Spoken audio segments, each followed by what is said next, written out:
Hello and welcome to this video. I'll be talking about our assignment for AIT101 Programming in C language, which is the hotel management system made in C language.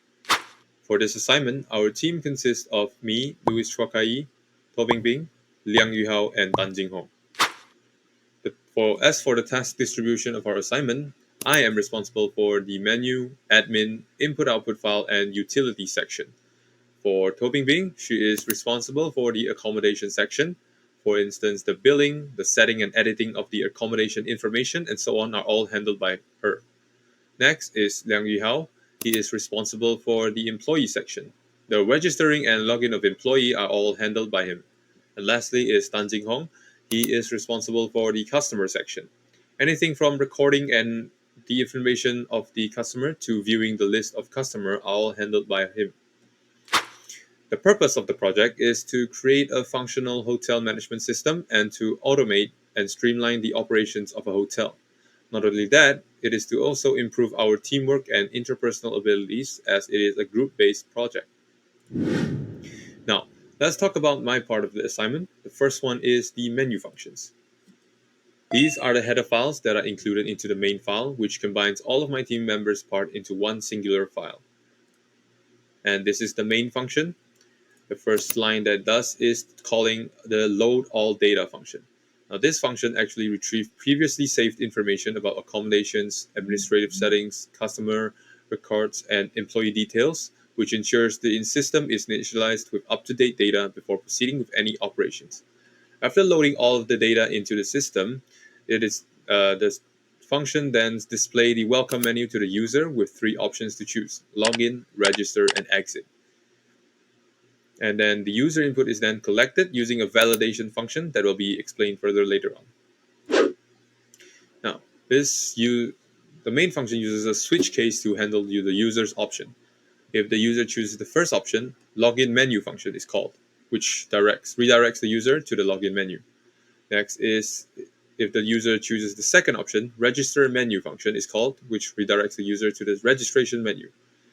And if the third option is called, a function called save all data is called, which saves information about the employee records, customer data, accommodation details, and admin information that was updated into a .dat file. It then thanks the user and ends the program. Now onto the login menu function. It is actually quite similar to the main function, except without the save and load data functions. So it will use a while loop to display the login menu to the user. And now with four options: customer, employee, administrator, and back. The user's option is then collected using the same validation function. So throughout the system, the input validation num function will be used as a validator together with two other utility functions that will be introduced later on. So now it is a switch case to handle the user's option. The first option is the customer menu function is called, which redirects the users to the customer's menu. The second option redirects the user to the employee's menu, and the third option redirects the user to the admin's menu. And the fourth option returns the user back to the welcome menu. And onto the register menu function, also quite similar, using a while loop to display the menu to the user with now two options only: register customer and back. And then the first option is called register customer, which redirects the user to register into the hotel as a customer. And the second option redirects the user back to the main welcome menu. Now onto the customer menu function. It is quite similar to the previous two, except it's a bit of an add-on to validate the customer's existence. So the function first checks if there are any customers registered into the database. If there is no customer registered, the function prompts the user back to the login menu. If there is at least one customer registered, the function continues to the next line of code. So if there is any customer, even one customer registered, it will now prompt the user, it will now display the customer login. This asks the user to enter their name to access the customer menu. So the fget function ensures the input is read and stored into the name variable. So the for loop is to iterate through an array of customers to find a match for the entered name. This is to validate whether the user's input matches an existing customer record. So if the user or customer is not found in the database, it will redirect the user back to the login menu. Now, if it is found, then it will display the customer menu to the user with 5 options this time. So edit personal information, view accommodation information, book room, bill information, and back. So it now uses the same thing, input validation num function, to take the user's input. So the first option, it will call the edit customer information, the function name edit customer info function, and passes the name variable to allow editing of their information. The second option calls the view room info, which might display details of available rooms for booking or reference. And the third option calculates and updates the total charges for a customer based on their booking selection. And the fourth option displays the billing for the customer. And the fifth, of course, redirects the user back. Now let's move on to the employee menu. As for the employee menu, it's similar with a few tweaks. So the first tweak is this one. It checks if any employees are registered. If they are non-registered, it redirects the user back to the login menu. Now, uh, if there are any sort of employee registered, it will then validate the employee's credentials. It will then return the index of the logged in employee from the database. If the employee is not found, it returns -1. If the employee is not found, it displays the message and exits back to the login menu because it goes to -1, so returning to main menu. And then it is now the typical while loop to display the employee menu to the user with now 4 options: view position, view list of customers, view list of accommodation, and back.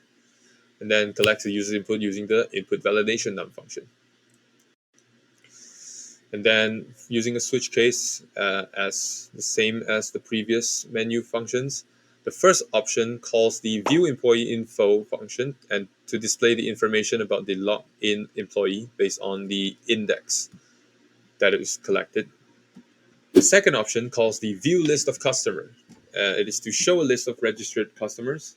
And the third option is then calls the view room list, and it displays the list of available accommodations to the employee. And then the fourth options will reset the employee index to -1 to clear the logged in state, and then exits back to the login menu.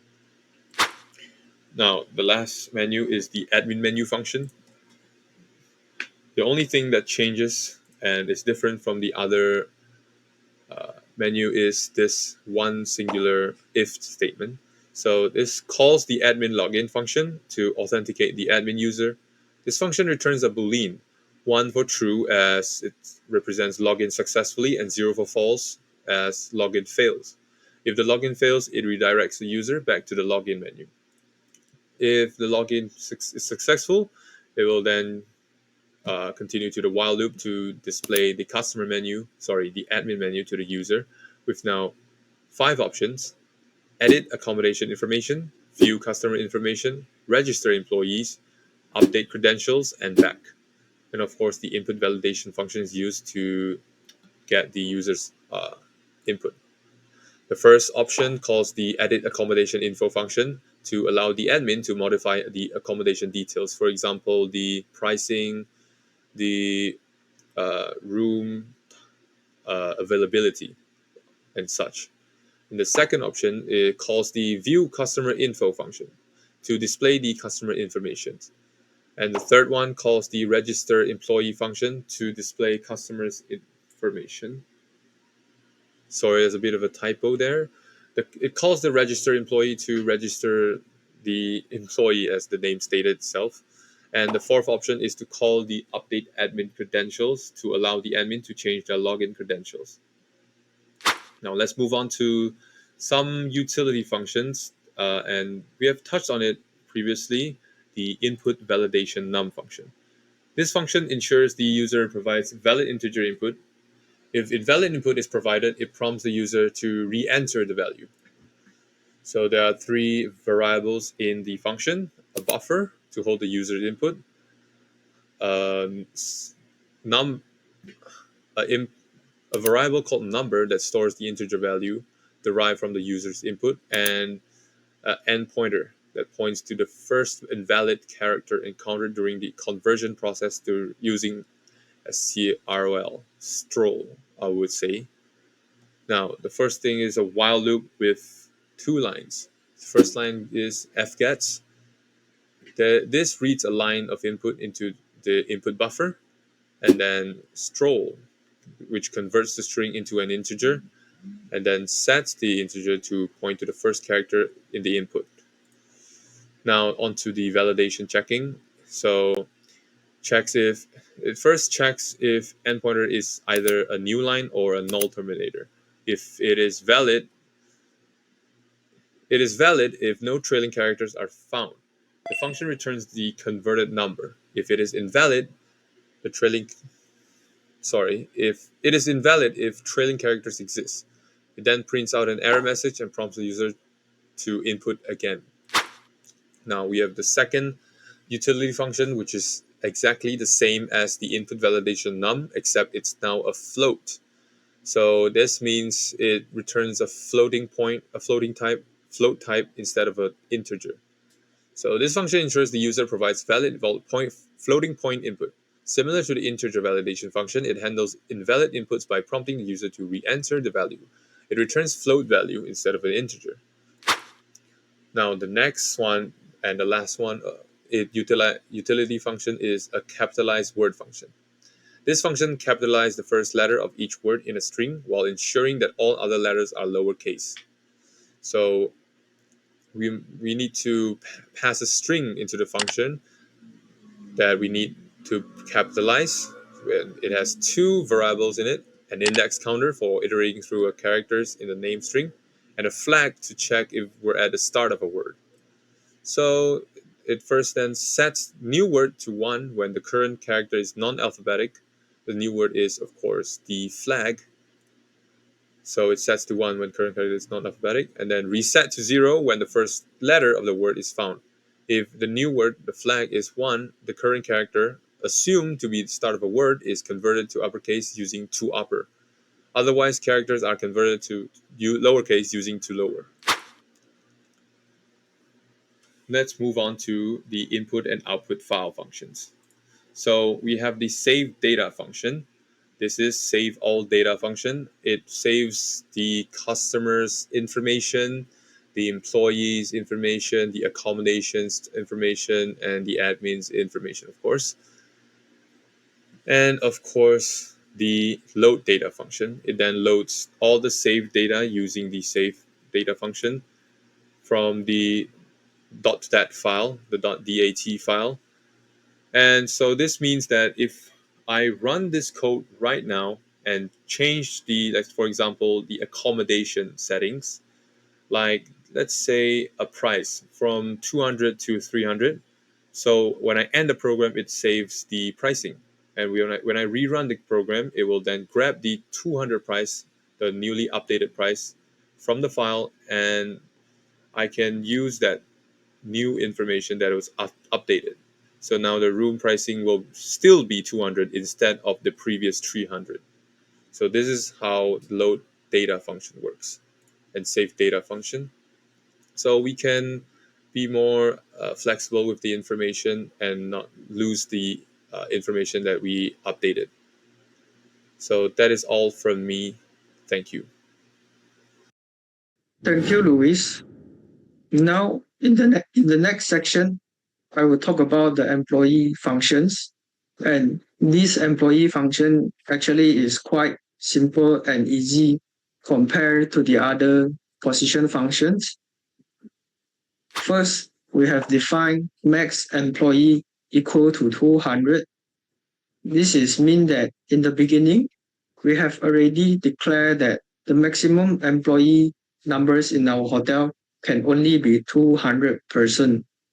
And we then separate these 200 employee into several departments. The department we have in our hotel is like cleaning department, logistic department, and also F&B department, which is food and beverage department, and so on. And next, we have developed an array to store the employee numbers and also create an integer variable.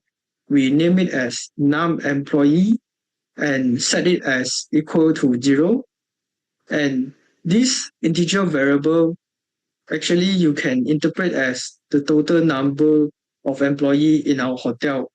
It's used to track that uh, the how much employee we have in our hotel.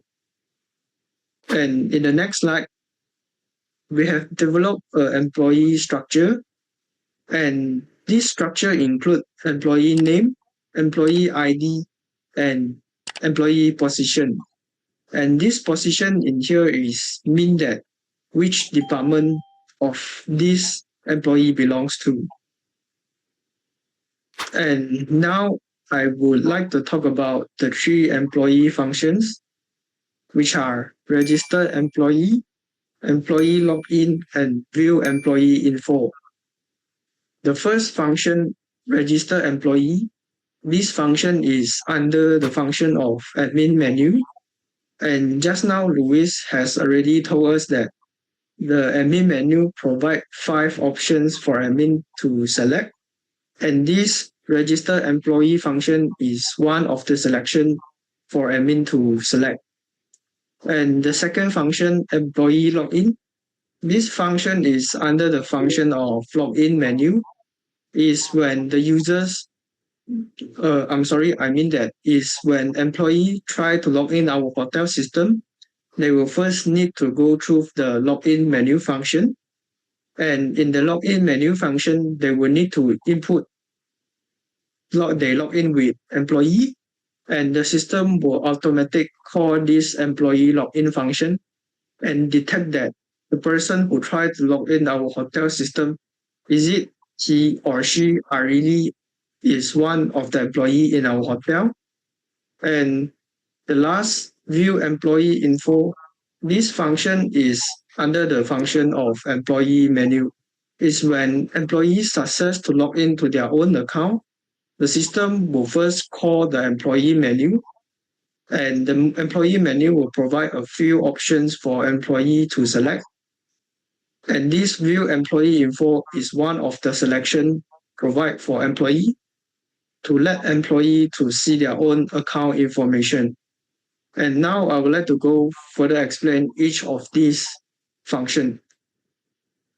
And now the first function, the employee registration, in the beginning of this function, we use the while loop method to display the welcome message for admin. And then if admin wants to register the information of employee, he will first need to enter the number of employee he want to register, which is how much person he want to register. And let's say if admin accidentally enter to this function, he can just directly press the integer number 0 to exit this function back to main menu. Because as you can see in this slide, we're using the if-else method to detect that is it the input of admin is equal to 0. If yes, the system will break this loop and back to the admin menu. And then we're also using the same if-else method to detect that is it the total number of employee is larger than the maximum number of employee we declare in the beginning. If yes, the system will display an invalid message for admin to remind admin that the total number of employees are too large, cannot larger than 200 employees. If no, the system will display the employee details, and at this time the system will require admin to fill out employee name, employee ID, and which department employee belongs to. And after employee finish registration all the information of employee, the system will reset the total employee numbers again and print a message to tell the admin that all the employee information has already finished registration. And the second function, employee login function, this function, in the beginning of this function, the employee will first need to input their employee ID, and then we're using the for loop method to find out that is it the employee ID are same as the ID registered by the admin in the registration employee function. If yes, the system will display an welcome message. If no, the system will display an invalid message and remind the employee to communicate with the admin in the real world. And the last function, view employee information. This function is actually, just now I has already mentioned that this function is under the employee menu. Is if employee input integer number 1 in the employee menu, they want to see their account information, the system will automatically call this function and display the employee information, include employee name, employee ID, and the employee department. Next, I would like to continue with the admin functions. And in the beginning of our admin functions, we have include some.h file, and they are stdio.h, string.h, ctype.h, and admin function.h file. And we also declare a admin global variable, and this set the default admin credentials. And after that, I would like to talk about two main admin functions, and the first function are update admin credential functions.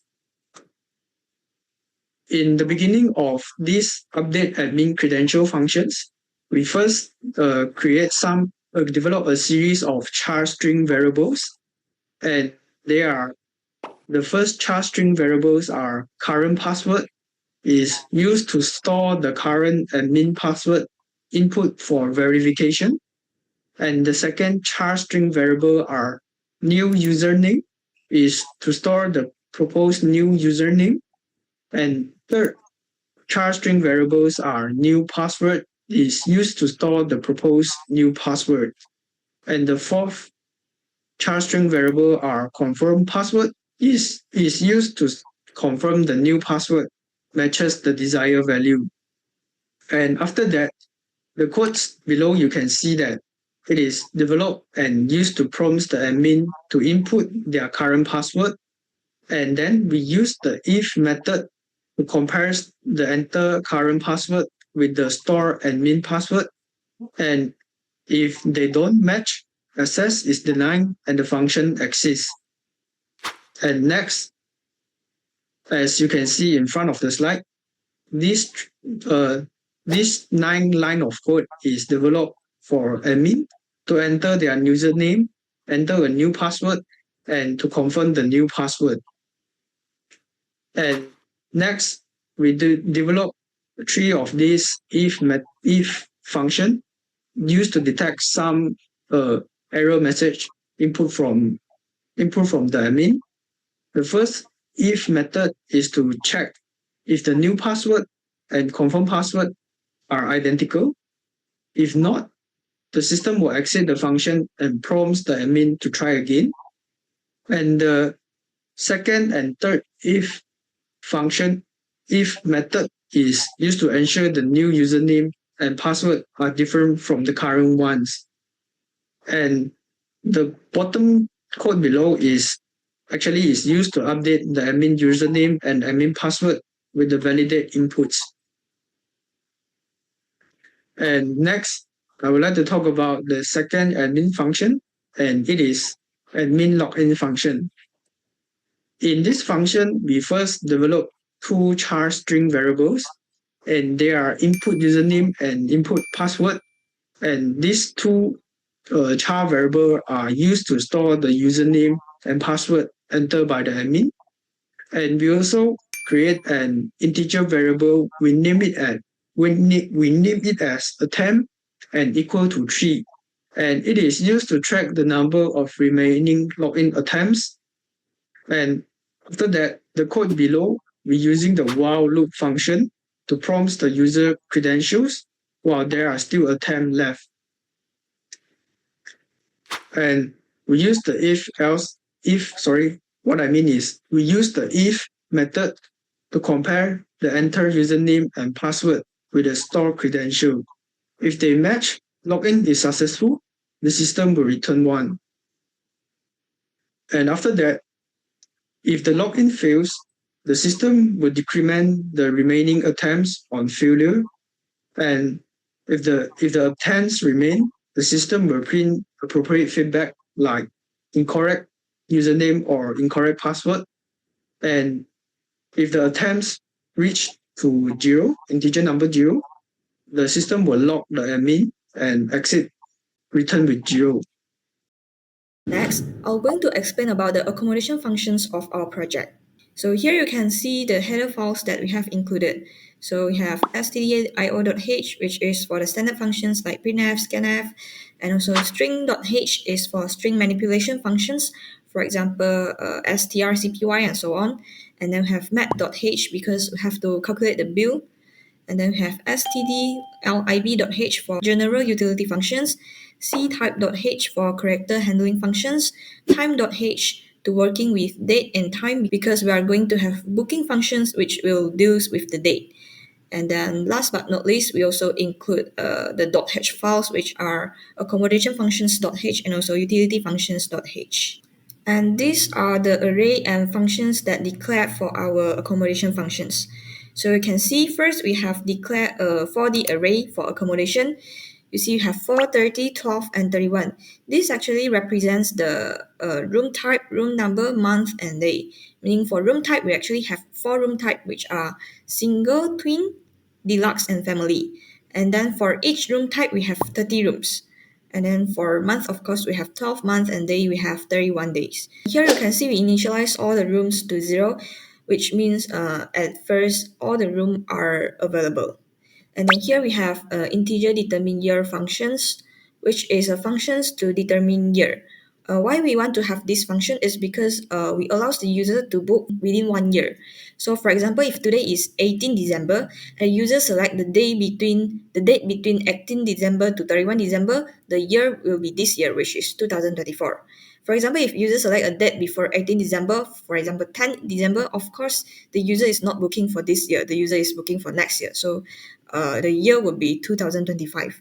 So here you can see we have a function to convert month number to its name because we're actually receiving input from users in terms of number for a month. For example, for January, the user will input 1, and then we are using this function to convert it to the word January.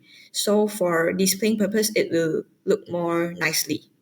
And here we also have 4 room struct, which defined with attribute price in terms of ringgit Malaysia, size with the unit square feet, bed types, and also number of room book.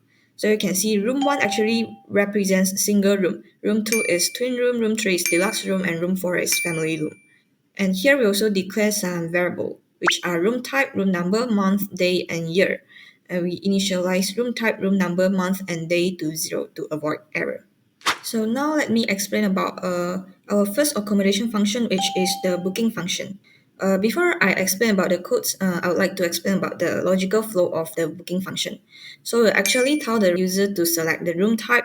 After that, tell the user to select room number and also month and day. After that, we'll check whether the room selected by the user is available on the date or not. If yes, then the room will be booked successfully.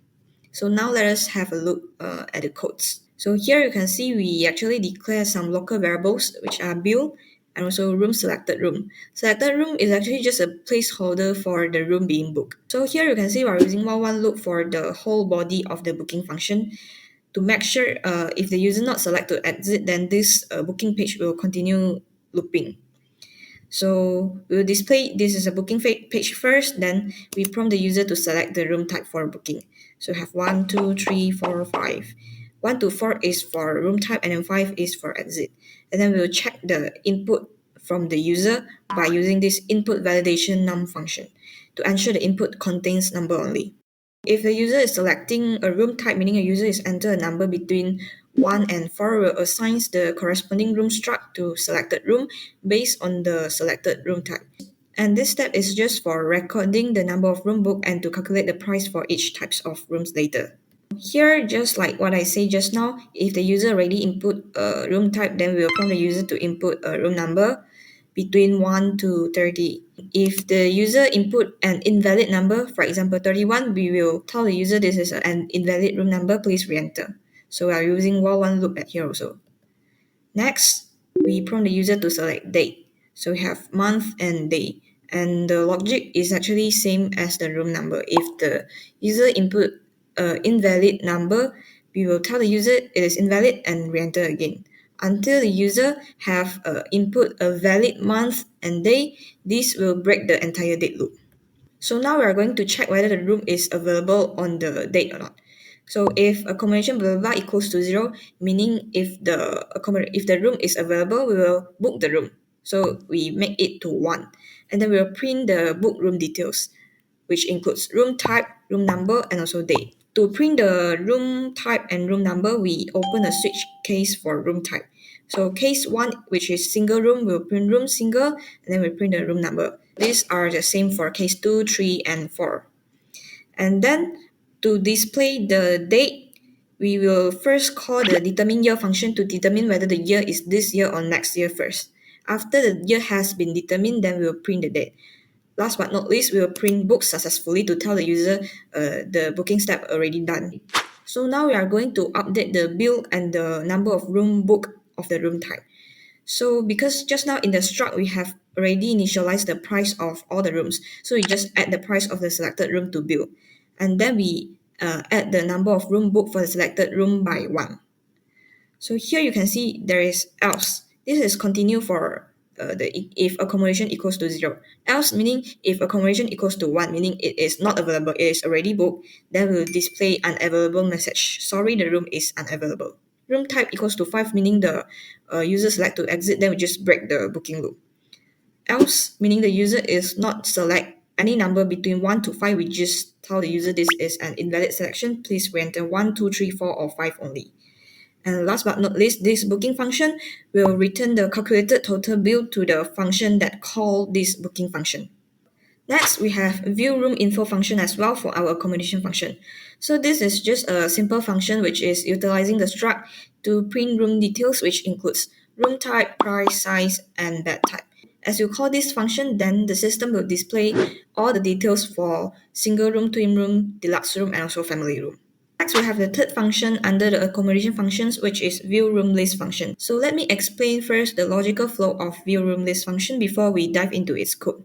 So this function will tell the user to select room type and also a date. And this function will display the availability of 30 rooms of the selected room type at the date. So now let us have a look at the code.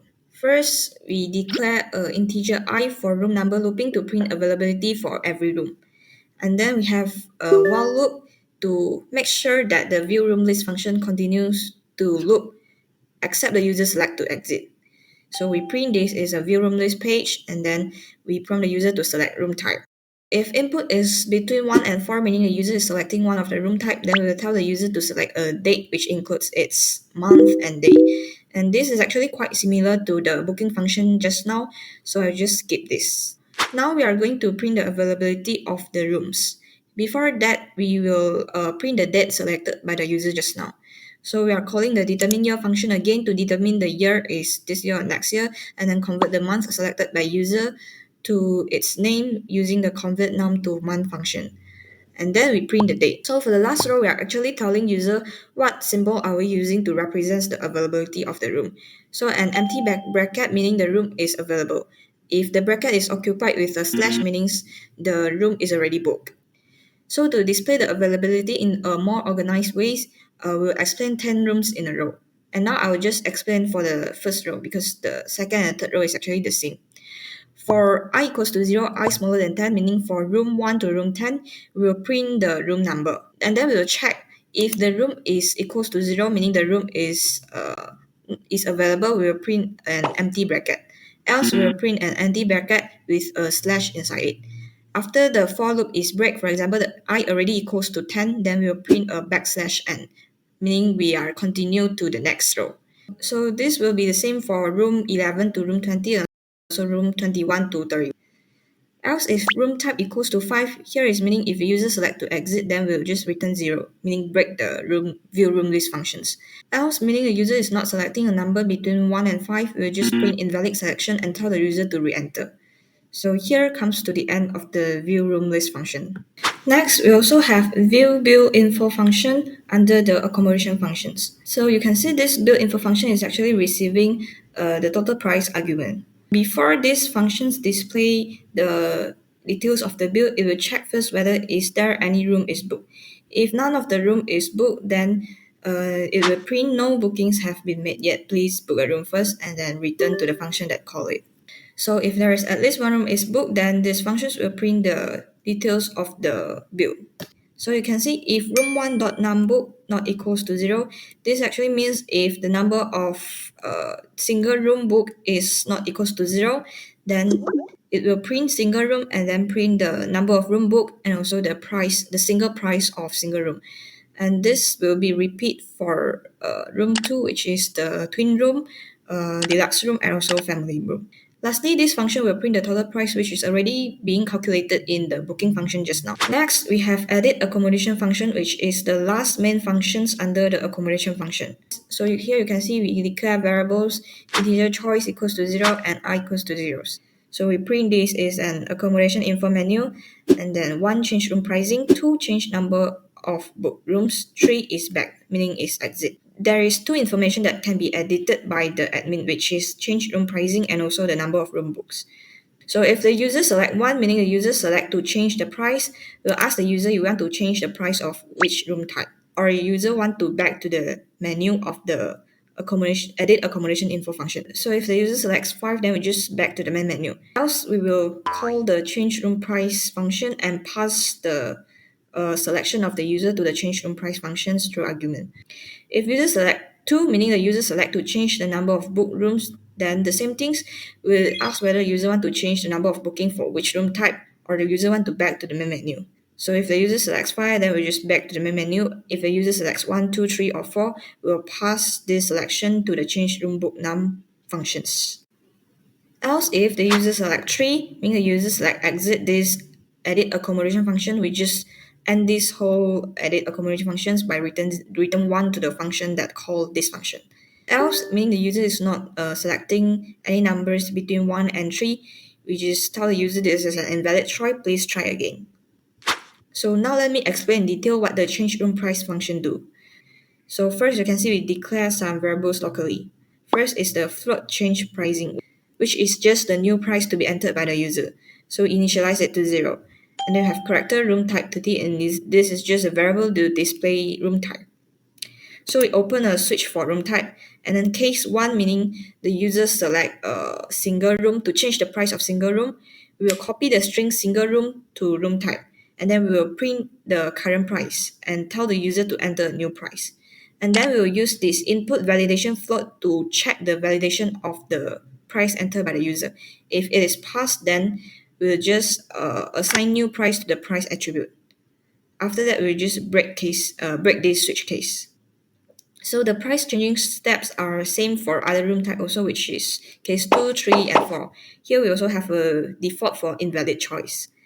So after all, we'll print the new price to tell the user the price already be changed to how much.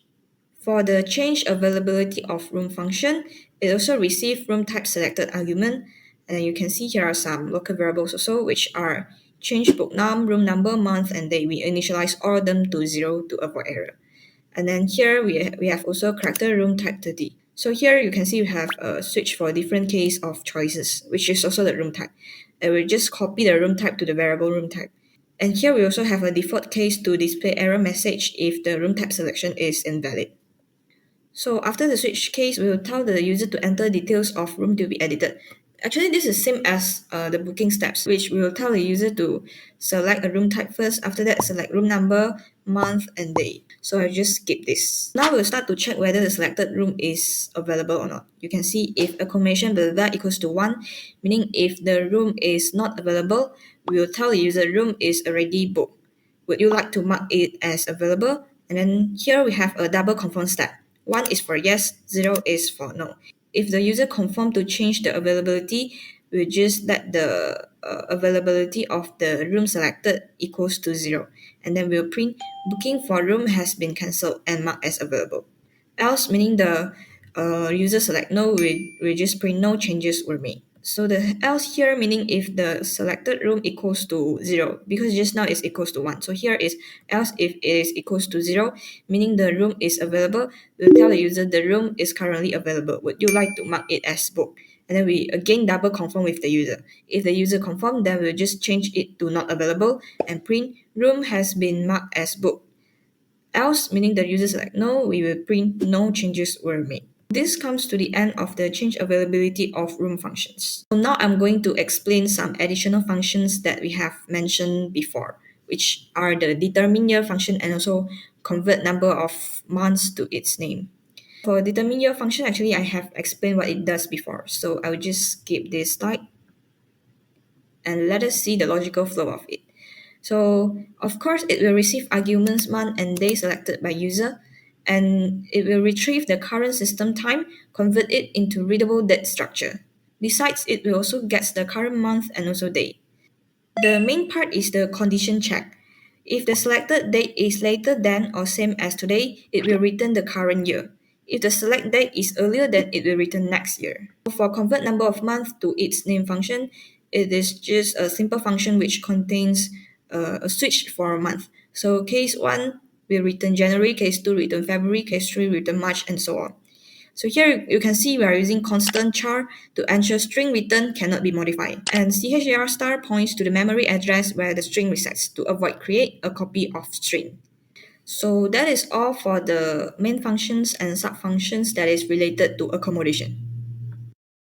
So now I will be presenting our group's project, which the part that I was responsible with is the customer functions, which includes view customer information, view list of customers, and also complete customers information. First of all, this is all the header that I am using in my functions, and now I will be explaining it one by one for clearer understanding. The first, which is the stdio.h, is for the standard IO functions like printf and also scanf. The string.h is the string manipulations functions, and ctype.h is the character handling functions for isAlpha and also isDigit. stdlib.h is the general utility functions for ren, malloc, and also exit. And for the customer functions.h, is these functions is for the customer header containing customer specific helper functions. And the last header that I'm using is utility functions.h, which this functions is similar with the customer functions.h. And this functions is the custom header containing additional utility of helper functions. Next, the array and function declaration.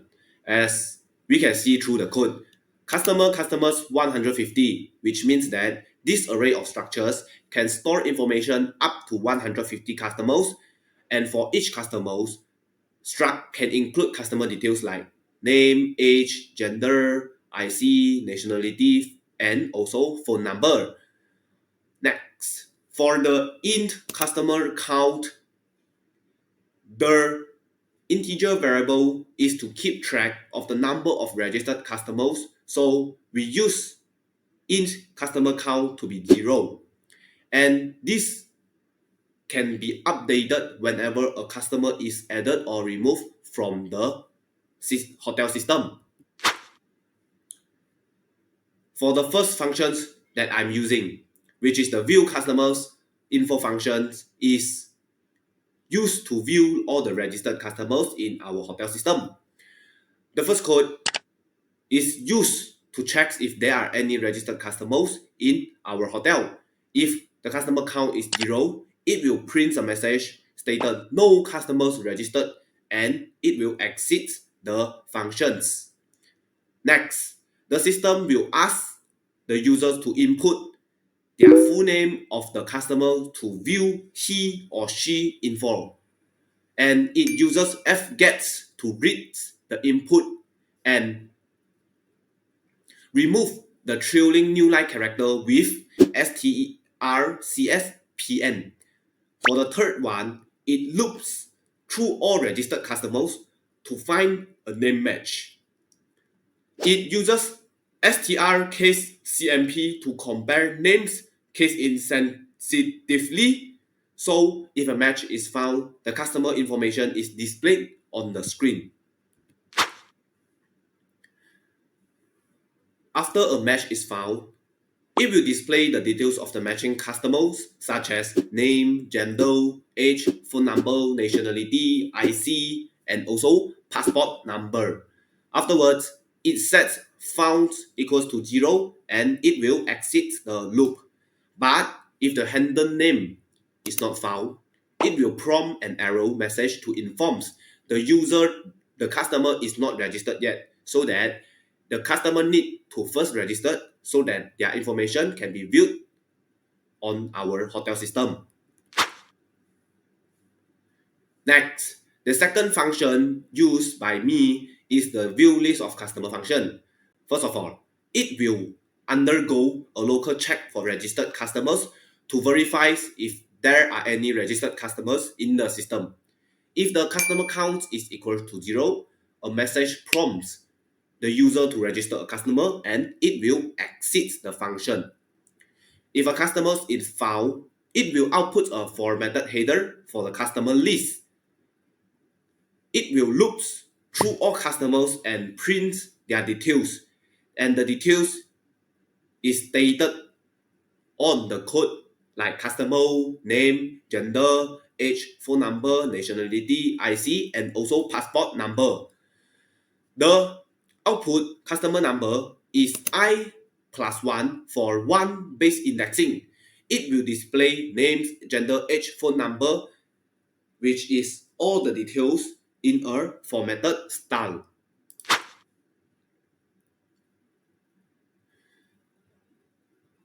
The third function used is the complete customers information functions. First, it will check for maximum number of customers to prevent adding new customers if the maximum limit of 150 customers is reached. As stated earlier, that this system can store up to 150 customers, so it will display an arrow and exit the function if the limit is reached. Next, users is required to input their own real name for registered purpose. After the user enter, it will remove the new line and capitalizes the name that the users entered. So if the users key in their name in small letter, but this doesn't matter, our system will automatically change the user's name into capital letter. Next, it will also require users to input their gender. The code will validate the gender input to ensure the gender input is either the letter M or F, which M represents the male and F represents the female. After users enter their respective gender, it will convert input to lowercase and assigns male or female, and M for male, F for female. After users enters their age, it will also validate their age to restrict the age that the users enters is in a valid range, which is from 1 until 120.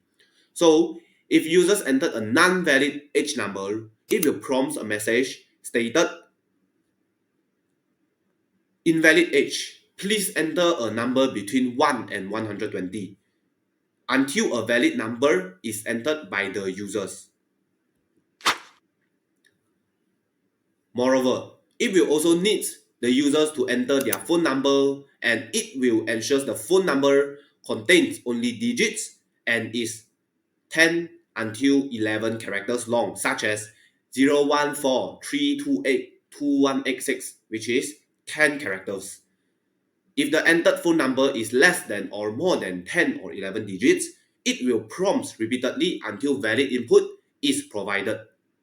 The next code is to validate customer's nationality only contains letters, because if logic thinking, customer's nationality won't contain any numbers. So this code is to validate customer's nationality. After confirm that the input nationality is alright, it will capitalizes it. Like if users key in Malaysia in small letter, this code will help the users to convert it to capital letters Malaysia.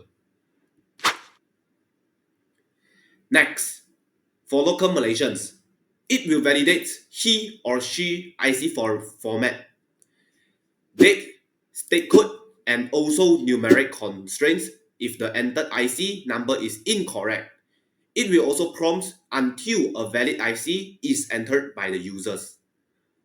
But for non-Malaysians, which is all the foreigner, it will also validate he or she passport to ensure the passport is alphanumeric and has a valid length which is 6 to 9 characters long.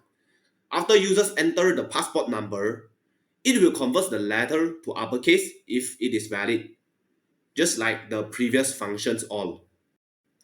It will capitalizes the user's passport number to all capital letter.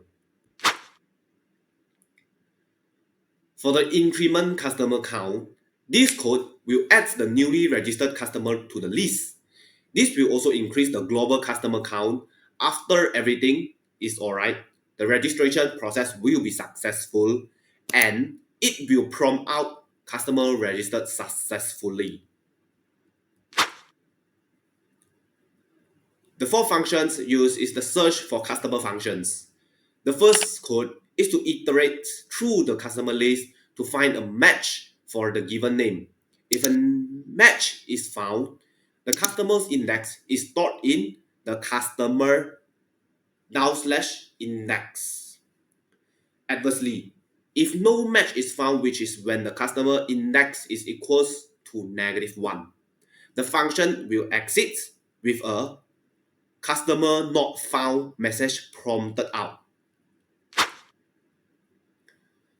And for the edit attribute functions, when we want to edit or select some customer's details, it will display a menu of options for editing the selected customer's details, and it will prompt the users to enter a number corresponding to the desired action. Each case in the switch statement corresponds to a specific attribute. Validation ensures the new value is valid and different from the current value, so that like if the customer need to change their name, but the newly key in name cannot be same as the old name that key in previously. So for case 1, users are able to edit their own name, but user need to ensure the new name is different from the old name during registered, that just like I stated just now. After user enter their new name, it will capitalizes the name for consistent formatting, and it will display a success message upon a valid update. For case 2, users are also able to update their gender, and the code is to check if the input is either M or F. Except from M of F, all is non-valid. And this is to prevent updating to the same gender as before. The outcome updates gender to male or female and confirms the success. For case 3, when user need to edit their age, the validation restricts age to a valid range which is from 1 until 120, just like the original one. And this is to ensure the new age differs from the current one. If update age is valid, it will display a success message also.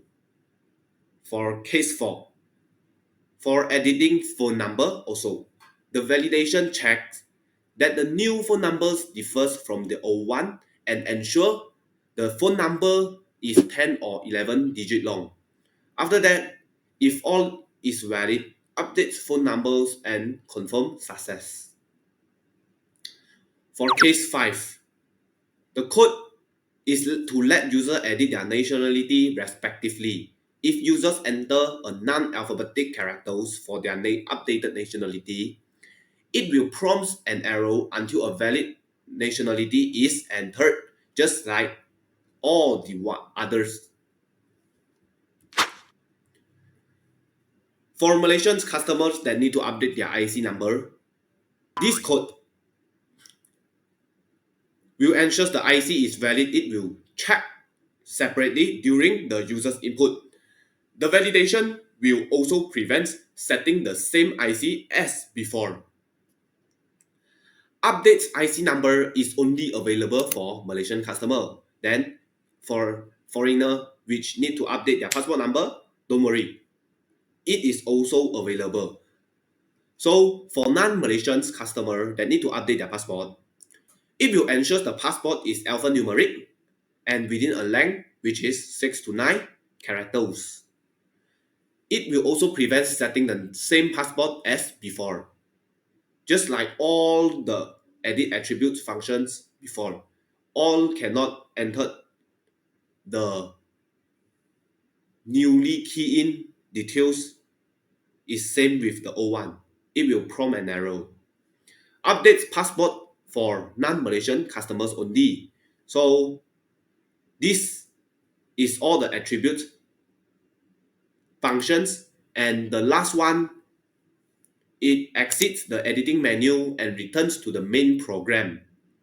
And lastly, for the default case, it will handle invalid input. It handles cases where the input does not match any valid menu options, and it will finally display an error message and prompts the users, which means that users can only key in number 1 to 8 when they need to edit their attributes. When they key in others case except from 1 to 8, it will print the error. And this is all from me. Thank you very much. This video is to demonstrate our hotel management system code, see how it runs. So I will be the customer first and see how a customer can use the system. This customer, let us see what can login do. So if I'm a customer and log in as a customer, no, I need to be registered first. So let's go back and use the register, the second option, and register customer. So I'll be using that and enter name. I'll using my own name, male, 19. That's something random. Nationality, let's say Malaysian. I see. So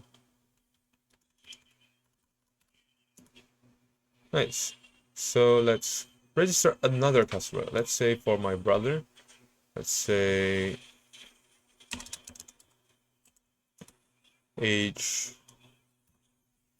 Yeah. Oh, sorry. That's a male. That's a gender. So let's go to 3. Phone number or something random. Oh, too long. So 10 to 11. Nationality.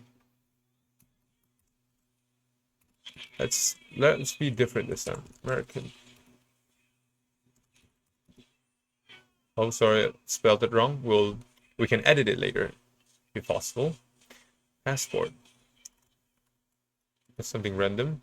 Let's go back. Now let's log in as a customer. So I spelled the nationality wrong. So let's go to customer, log in as a customer. Edit my personal information. Okay, I can. So I can edit the nationality. No, it's American. Let's set it to American. Nice. So let's go back. View my accommodation information. So we can see that there's single room and the information, twin room, deluxe room, family room. All the information is displayed here. Nice. So let's go to book a room. Please select the room type for booking. I'll use, maybe I want a single room. So 1 to 30. There's 30 rooms in total for the single room. I want the second one. So enter the date. Let's go this 20. Let's say I want January. No, December. What today? 27. So booked successfully. Nice. Let's go back. Let's see the bill information. So room type, single room, number 1, price is 488. Total price 488 ringgit. Good. Let's go back and go back. So right now I want to be the administrator this time. So I need to log in as the administrator. So the administrator has a default username and password, which is admin, and so the word password as password. So as an administrator, we can edit the accommodation information. We can view the customer information, register employee, and update the credentials. So if the username and password for the administrator is too easy, we can update it right now. So current password is just the word password. Enter the new username. Let me be my own name, 123. And new password, that's something we can remember for now. 12345. Confirm 12345. So it has been updated. So let's go back and check if it works. So let's log in as administrator this time. So 123. And then password is 12345. Nice. So login successful. Welcome Louis123. So I can edit the accommodation information. So let me change the pricing and see if I can change the pricing for what I've booked as a customer. 488. Let's make it cheaper. 0.20. Let's go back. Let's go change the number of book rooms. So let's see, twin room. Room number 1 for the January 1st. So it is currently available. You like the book? 1 for yes, 0 for no. Let's go yes. So room 1 has been marked as booked. So let's go back. Let's register an employee. The third option. I want to register 2 employees. First, let's say Jane.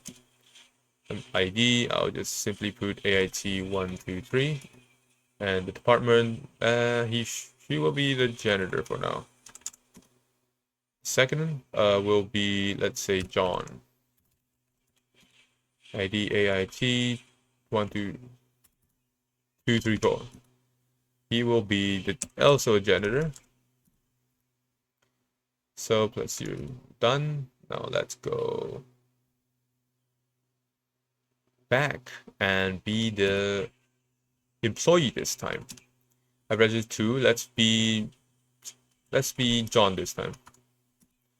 So I'm now in the employee menu as John. I will view my own position. Let's see, my name is John, my ID is AIT234, my position is the janitor. Good. Let's view the list of customer. So there's 2 customers right now, and first one is Louis, male, 19, phone number, nationality, and IC. No passport because it's Malaysian. So the second one is my brother, so-called brother. And yeah, it's all random. Good. It's all correct. So let's view the list of accommodation. I want to see the single room.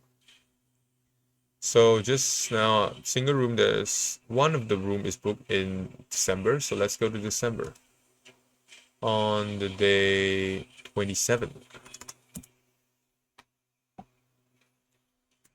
Date 27th of December 2024, it is not available. As you can see here, it's clearly marked. This 1 to 31 is the room, and the second room has been booked. So it's displayed clearly for us to know. Let's see the twin room, because we have modified it just now as an administrator. So we can see that room 1 is also not available on the 1st of January 2025. Good.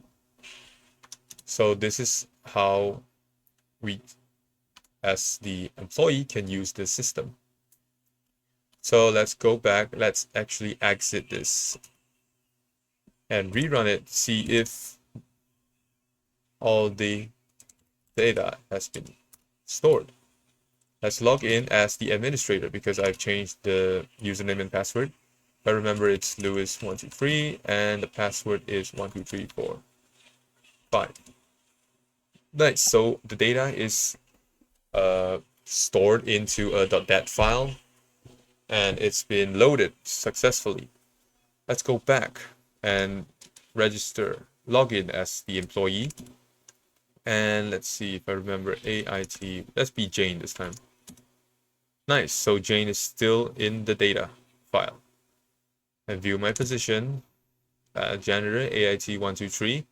And let's view the list of customers. The customer is still in the data. So the saving and the loading of files is successful. And yeah, so that is all from my demonstration. And we exit, and thank you for watching this demonstration. Thank you, Luis, again for showing us the demo section. And that's the end of our presentation. Thank you for listening.